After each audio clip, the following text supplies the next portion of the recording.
Bonsoir tout le monde. Bienvenue à l'émission À découvrir. Je m'appelle Gabriel, votre animateur préféré. Aujourd'hui, j'ai l'honneur d'accueillir avec moi M. Vincent Godet, qui nous parlera de sa fameuse manette de PlayStation 4. On va parler aujourd'hui de la valeur qu'elle a pour lui. Alors, sans plus tarder, comment ça va, Vincent? Ça va très bien. Good. Dans le fond, tu nous parles d'une manette de PS4, mais ça part de où, les manettes? Oui, super bonne question. Donc, à la base, la première manette, logiquement, elle venait avec la première console. Puis celle-ci, ben, c'était la Magnavox Odyssey, une console de 1972.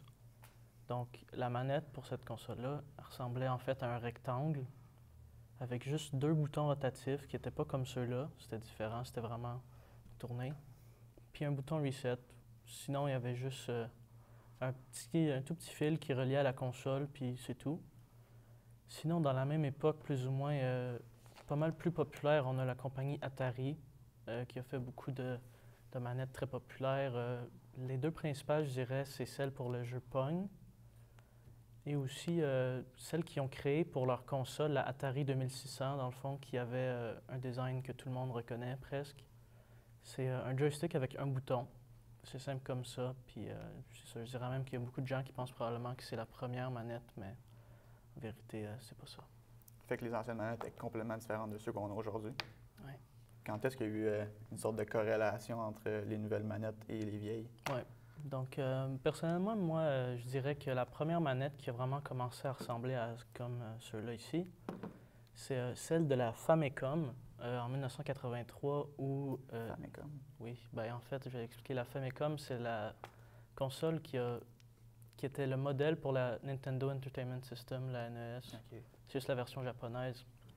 Donc en 83-85. Et je dis que ça ressemble parce qu'il y avait la croix, il y avait les boutons, puis ben c'est pas mal juste ça, mais c'est déjà un début de ce qui commence à ressembler à la manette que j'ai amenée ici. Avec beaucoup moins d'éléments, c'est sûr, mais c'est vraiment le début de ce genre de modèle ici. Un gamepad que j'appelle personnellement. Sinon, ensuite, on saute pas mal plus loin. Après la NES, il faisait juste rendre ça même style, juste plus rond, plus confortable. Là, en 94, PlayStation, première PlayStation qui sort. Là, on rentre vraiment dans quelque chose qui ressemble beaucoup, beaucoup à ça. C'est quasiment pareil, mais juste sans les joysticks, en fait. Puis ensuite, quelque chose de plus unique, de plus bizarre. En 96, juste 2 ans après, il y a la Nintendo 64 qui va sortir, qui, elle, a une manette vraiment complètement unique, complètement bizarre. C'est comme en forme de M, avec un joystick, puis il y a comme 6 boutons, c'est l'enfer. Mais c'est la première manette de ce style-là, gamepad, à mettre un joystick comme on les connaît aujourd'hui.